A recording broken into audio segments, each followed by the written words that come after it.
Hello, welcome to this session of the Info Days. I would like to kindly welcome you. This is the session that deals with Destination 5. My name is Larissa Lorenzi. I work in DG Research in the Unit B4, which deals with the oceans, seas, and waters. I will be your moderator for this session, along with my colleagues. For the session, I would like to invite you kindly to go to Slido. You can see on the slide all the information that you need in order to connect. Please ensure that you find the right room. We are in the Jenkins room. After you selected your room, you will be able to converse with us by putting your questions. In order to do so, please check. So before posting the questions, please check that your question hasn't been already asked, so to avoid duplications. Please also vote for the questions that are already there, because the highest ones will be then on the top. In order to clearly identify to which topic you're putting the question, please use, for example, Climate 01. So the numbering of the topic has to be very clear, and then place your question. We are in the Destination 5. This is in Cluster 6, and it addresses land, oceans, and the water for climate action. On this slide, you can see a little bit the core policy area for the destination. The destination has 5 topics, and in addition, it has one co-fund, the Water for All, which is a partnership. And as such, it will be presented later today in the partnership session. The policy context is the climate objectives under the European Green Deal. On the policy context, you see all the different legislation and strategies that we are addressing.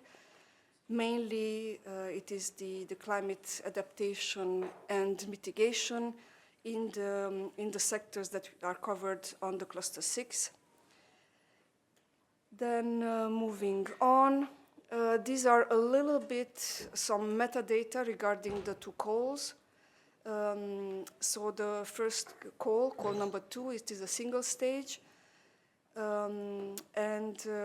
This will be, so you can see the opening and the closing deadlines for the call. The call covers 4 topics, and in total it will fund 9 projects, hopefully, for a complete budget of 53.5 million euros. The second call is the 2-stage one, and because it's a 2-stage, the deadlines, so there are 2 different deadlines. It will have, it will have 1 innovation action, and hopefully it will fund 3 projects for a total budget of 18 million euros. Moving on, then, this is already the first topic. The first and the second topic will be presented by myself.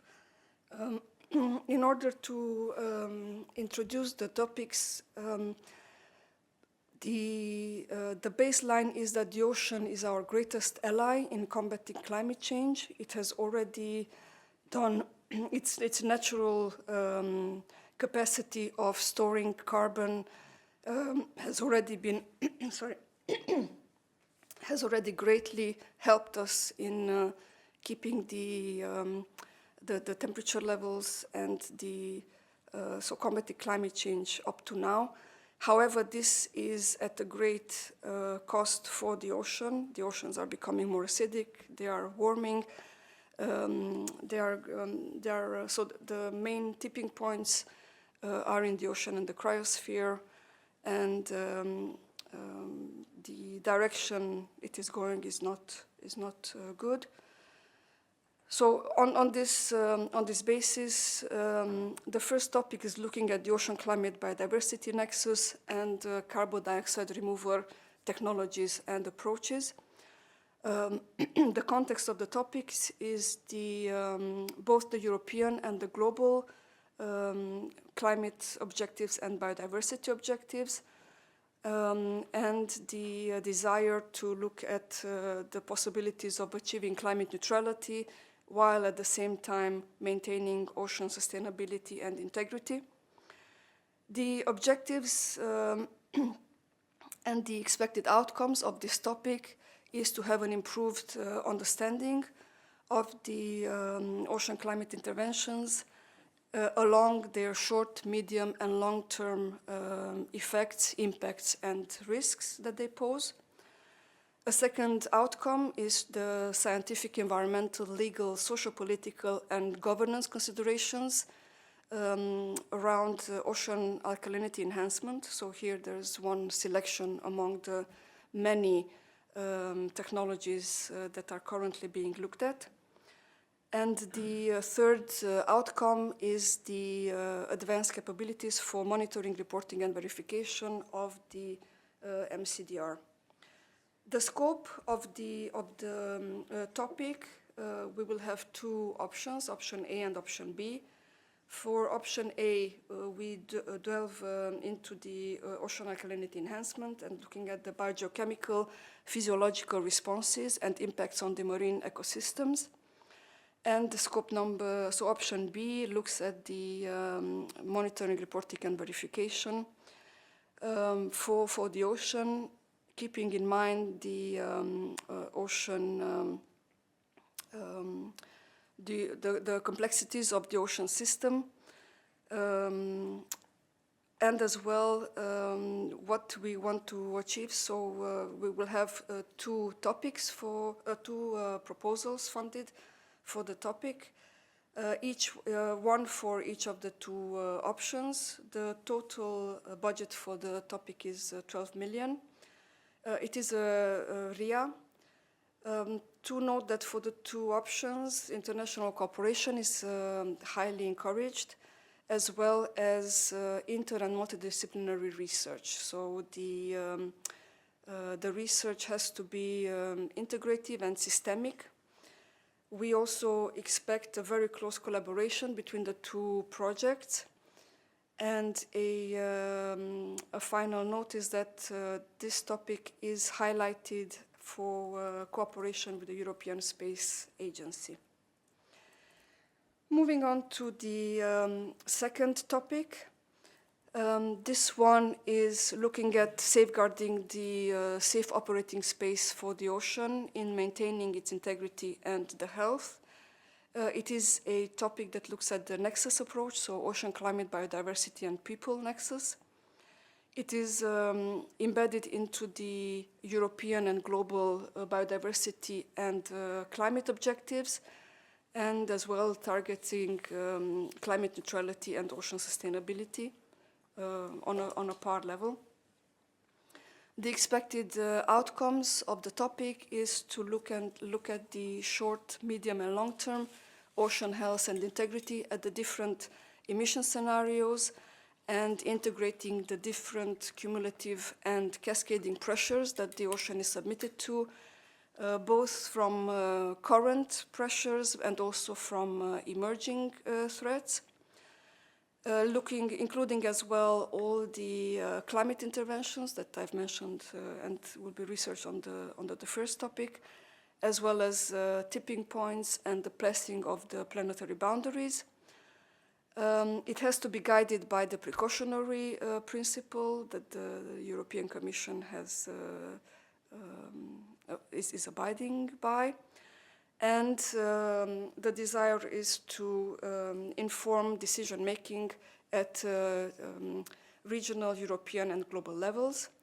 The second outcome is to look at the ocean changes in the near term, in the midterm, and the long term. So this is really taking the perspectives of the ocean, so the modeling and the scientific endeavor for the very long term, so longer than the IPCC currently covers.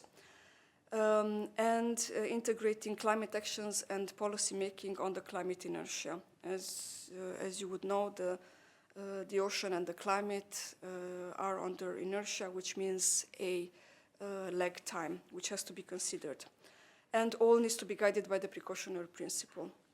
For the scope of the topic, we will have 3 grants for a total budget of 19.5 million.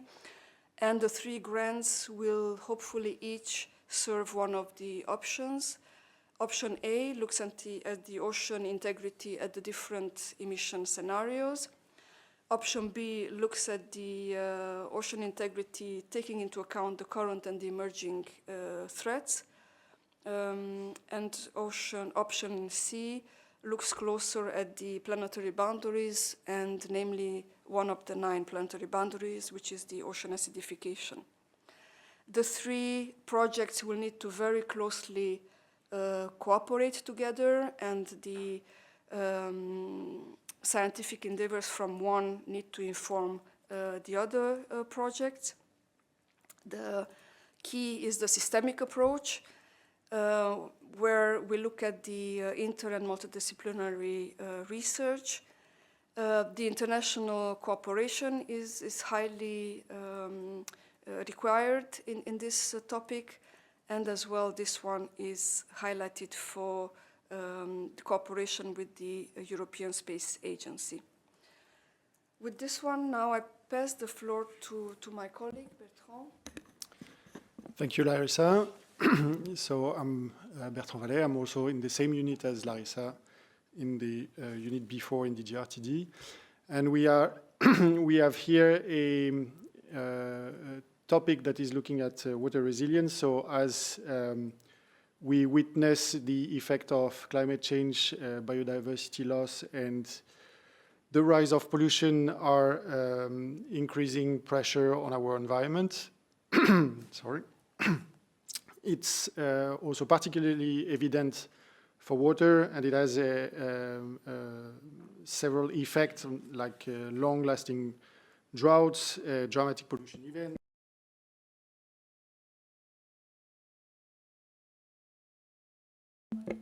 Oh, sorry. Okay, I will. I don't know when the. Okay, I continue.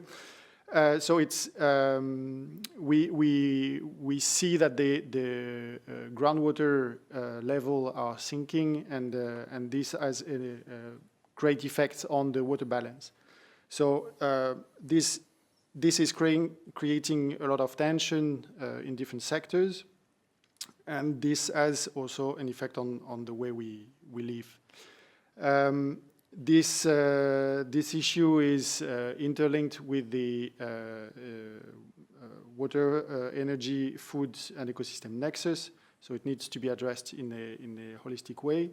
And we look for a better understanding and management of the changing hydrological cycle, also from a different geographical scale and in time.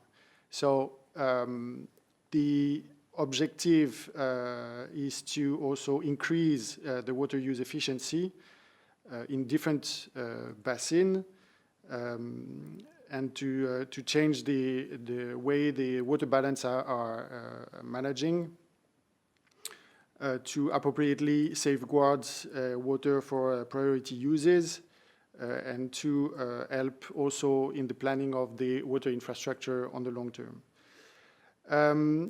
Some tools have already been developed in previous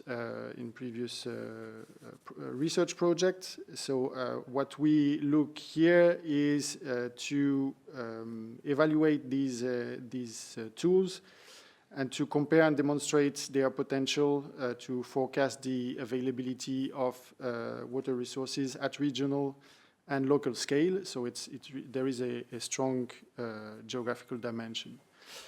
It should help to better quantify the water available from the water global cycle. So it's also important to look at the blue and the green water and to see how the availability of the water resources is changing with on seasonal time scale, but also at the long term. So what is the influence of this phenomenon? As I said, the geographical dimension is very important because we have different climates in Europe, and we have also different type of users, different governance model.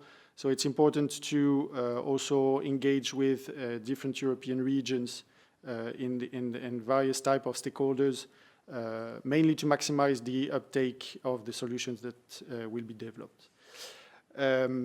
This tool will be efficient also if they are dealing with, they are supported by thorough monitoring and observation data. So the project should also have complementary, should be look at different data types and having different observation systems. From the tool assessment, what we plan to look at is the adaptation and mitigation strategies that should be developed and strengthen the resilience of the water sector, addressing alternative water resources, governance for proper water allocations, water efficiency indicators, anticipation of extreme events, and the consequences of measures like water transfer to support biodiversity protection and restoration. And also there is economic aspects that need to be addressed in order to really understand the infrastructure and the deployment of this innovative solution. So this is a two-stage research and innovation action of 18 million. We hope to fund 3 grants. The GRC can participate to the project if there are, as it is encouraged, the use of different sources of observation. The Earth observation should refer to Copernicus and Galileo EGNOS. As already explained, we need a wide range of relevant stakeholders in order to really assess the engagement of the different solutions. And we have also an impact on social science and humanities, and also citizen and social science.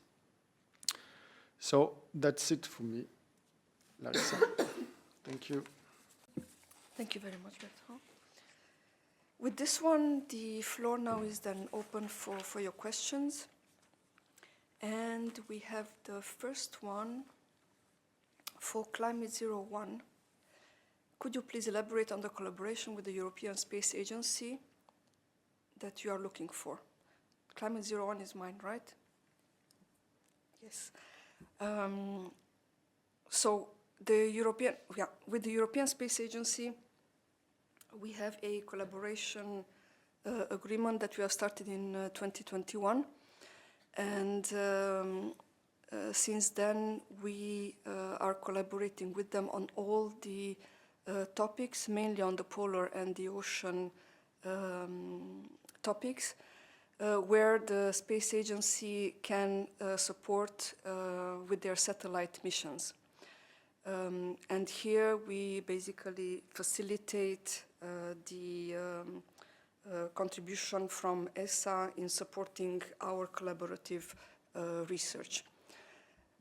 Which means that once the topics are, the proposals are funded, then we will make sure that the consortium can get in touch with the right people in the European Space Agency and see the details in terms of how the project can work with ESA.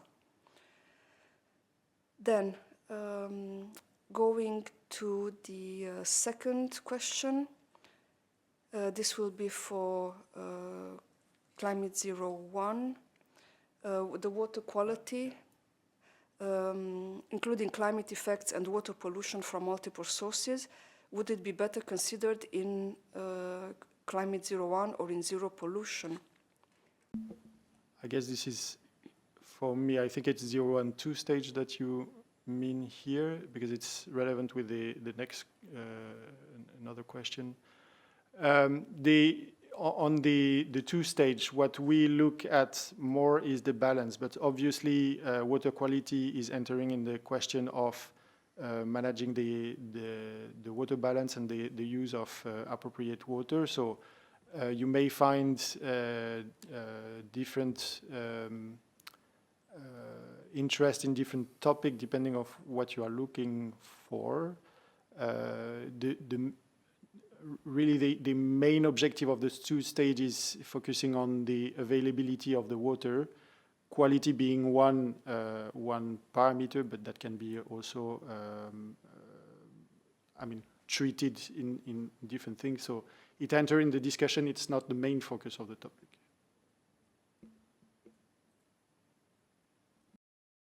Thank you, Bertrand. Then let's go to the next question. The next question is also for you, Bertrand. Yeah, but I think this is the same type of answer. So the pollution aspect is important in the climate, and it has to enter in the discussion. But again, the topic on water resilience is rather focusing on the tools that assess the availability of the water, pollution being one of the aspects on this.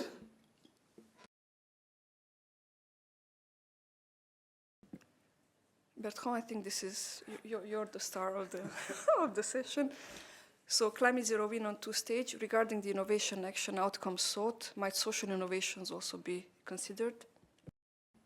So definitely, social innovation is one of the aspects, especially on the allocation and the way the water is allocated, how the stakeholders are entering in the discussions, how the choice are made according to different communities. So it's definitely something that we consider as outcomes. Thank you, Bertrand. The next question also for you, regarding the strategy water resilience by exploring water transfer effects. What kind of water transfer is it? So for the water transfer that we had in mind is the transfer from one basin to another. So we know there are already some situation in Europe where this is happening. The question is, what is the climate change effect, is how this affects the decision to transfer some water to other basins, and how the consequences can affect the ecosystems. So there is a lack of really information on this, and this is what we would like to explore with this water transfer definition.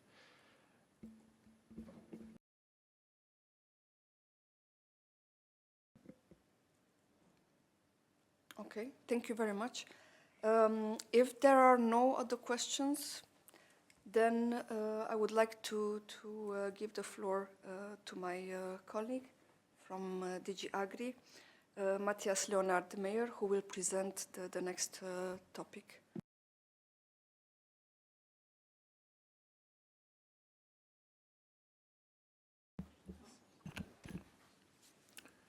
Thank you, Larissa. Good morning, everyone. I am waiting for the slides to come on. There we go. Thank you.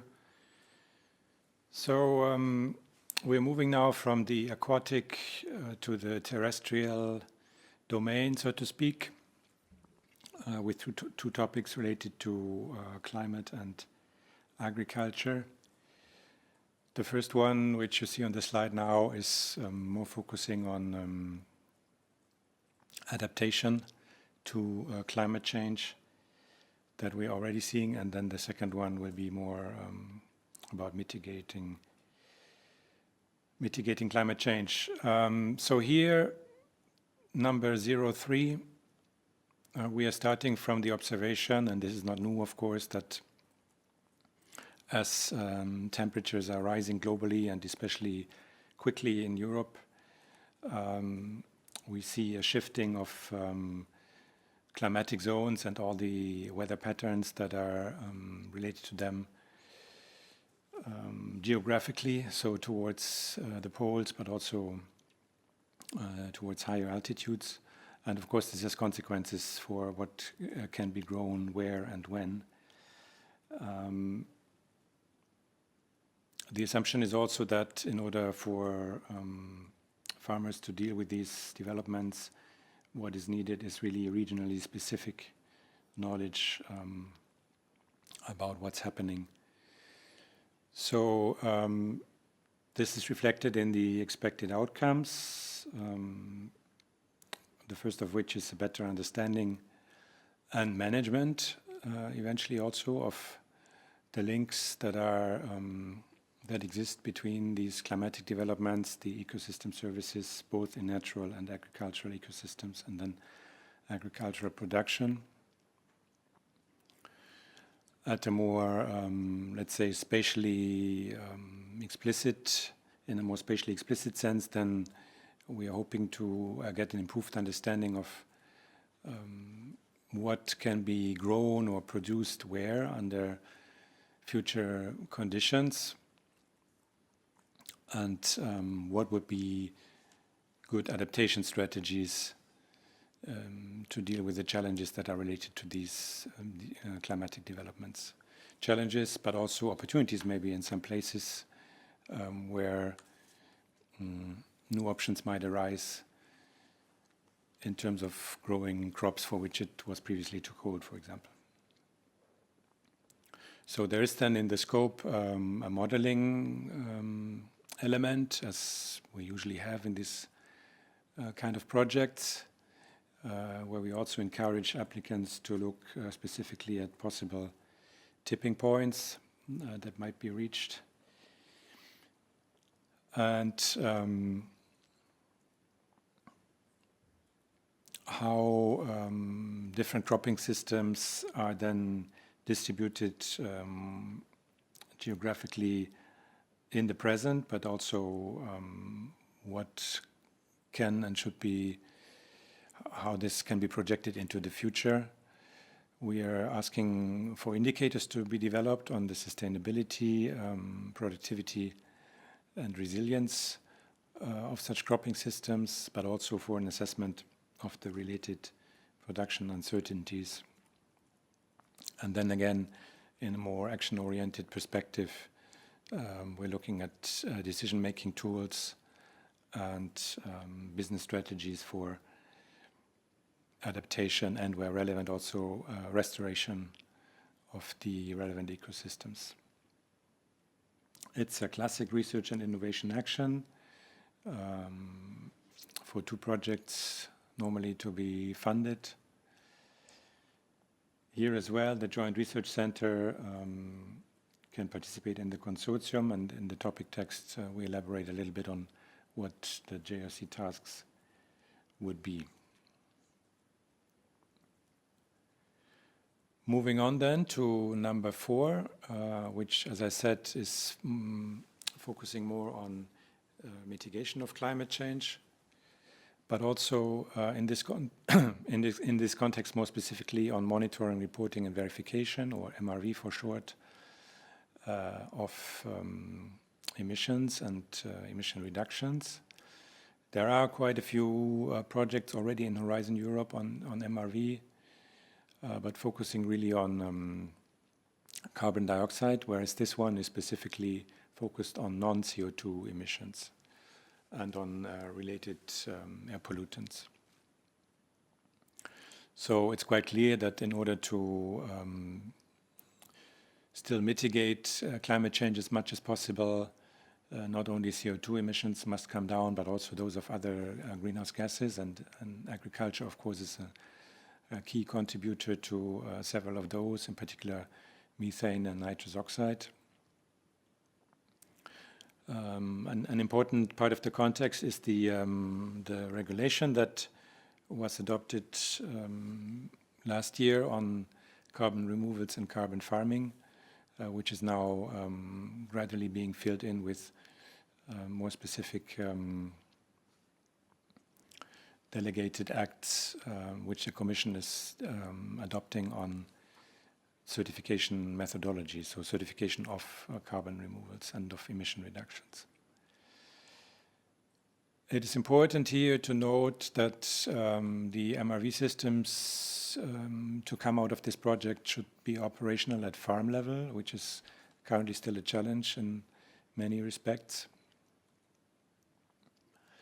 Then we also want to see the MRV technologies and the practical insights about their application to be better integrated into modeling and policy development.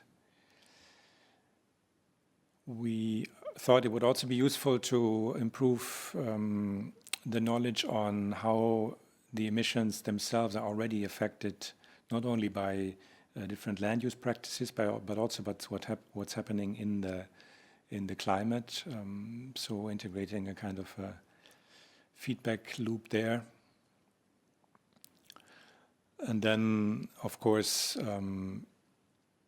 based on this, innovative mitigation measures should be made available and broadly applied also as an outcome of this project. Again, the scope closely matches those outcomes in terms of developing metrics and mitigation measures. And then at the heart of it, so to speak, the MRV tools. Also, and this loops back to the title of the topic, the proposals should address the linkages and trade-off that exist between the direct emissions of nitrous oxide and other pollutants. As I already mentioned, we want to see an assessment of the effects of climate change on the emissions and on the options that exist for mitigating them. And then in order to bring about the last of the expected outcomes, the project should build capacity for the utilization of those tools and measures. It's another research and innovation action. Again, 2 grants to be funded. JRC again also on board. A particularity here is that the topic has been marked for cooperation also between the EU and China in the context of the Initiative on Food, Agriculture and Biosolutions, which is a multi-annual R&I cooperation agreement bilaterally. That's it on the topics. Thank you. Back to you, Larissa. Thank you very much. Now let's then open the floor for your questions and answers, please. And we have the very first question, which is for the Climate 03. Is it possible to locate the case studies for this topic only in Eastern Europe?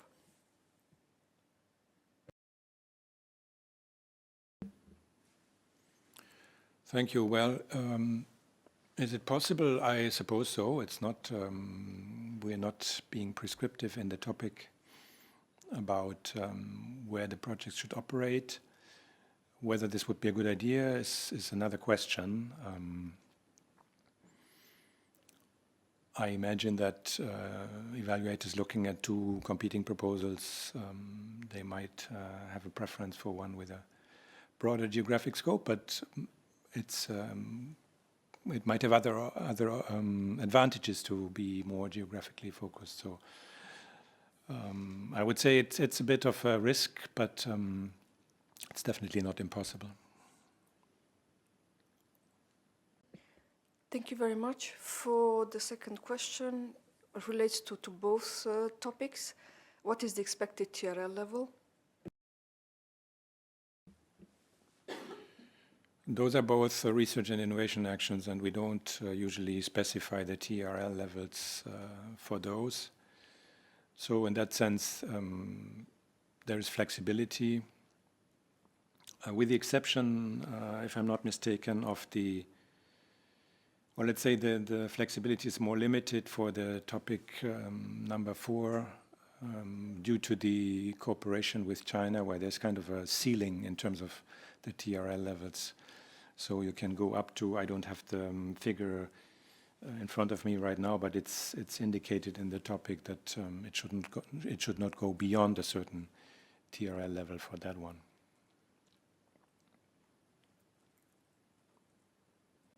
All right, thank you very much. Then the next question is for the 041. The sentence agricultural practices in all relevant types of farming systems, is it referring only to the relevant ones or to all of those indicated in the topic?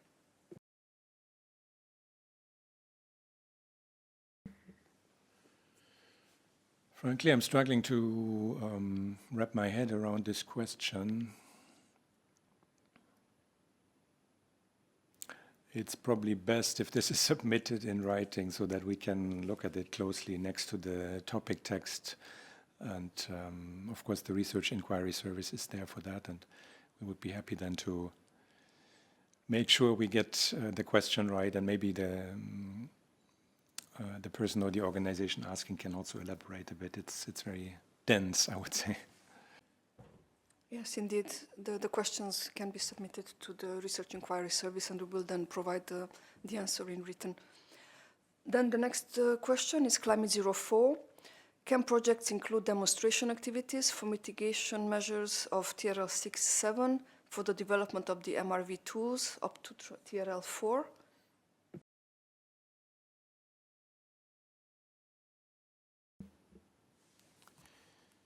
So, in a way, this is related to the earlier question that we had about technology readiness levels. I'm trying to bring up the text on my screen to see exactly what it says in this regard. I would probably advise against that, in the sense that this concern that we have about TRLs in cooperating with China, it's a horizontal one. It's not specific to one or the other type of project outcome. So even if in the topic text we might be referring to MRV tools, again, maybe best to confirm this in writing, but my intuition is that it applies to mitigation measures as well.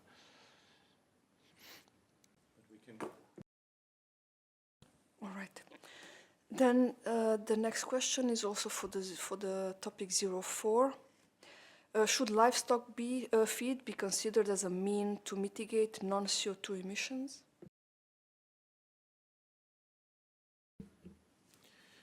It's one of the levers, of course, that can be used in this regard.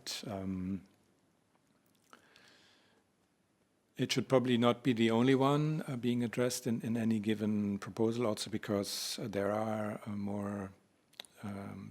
other projects looking more specifically at feed additives, for example, to reduce methane emissions.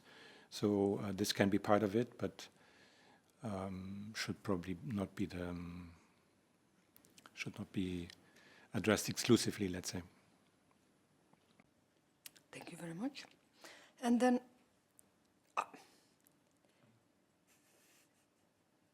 the questions are gone. So basically, then I would like to just call again whether there are any additional questions. We'll just give it a moment. No. Then we are done. Then basically, I would just like to highlight the option to submit your questions in writing to the Research Inquiry Service. Also, you can consult the most frequently asked questions. And otherwise, I would like to thank you very much for joining our session. I would like to, as well from our side, to wish you all the best in submitting excellent proposals. And we will then take it forward. Thank you very much. Have a nice day. Bye.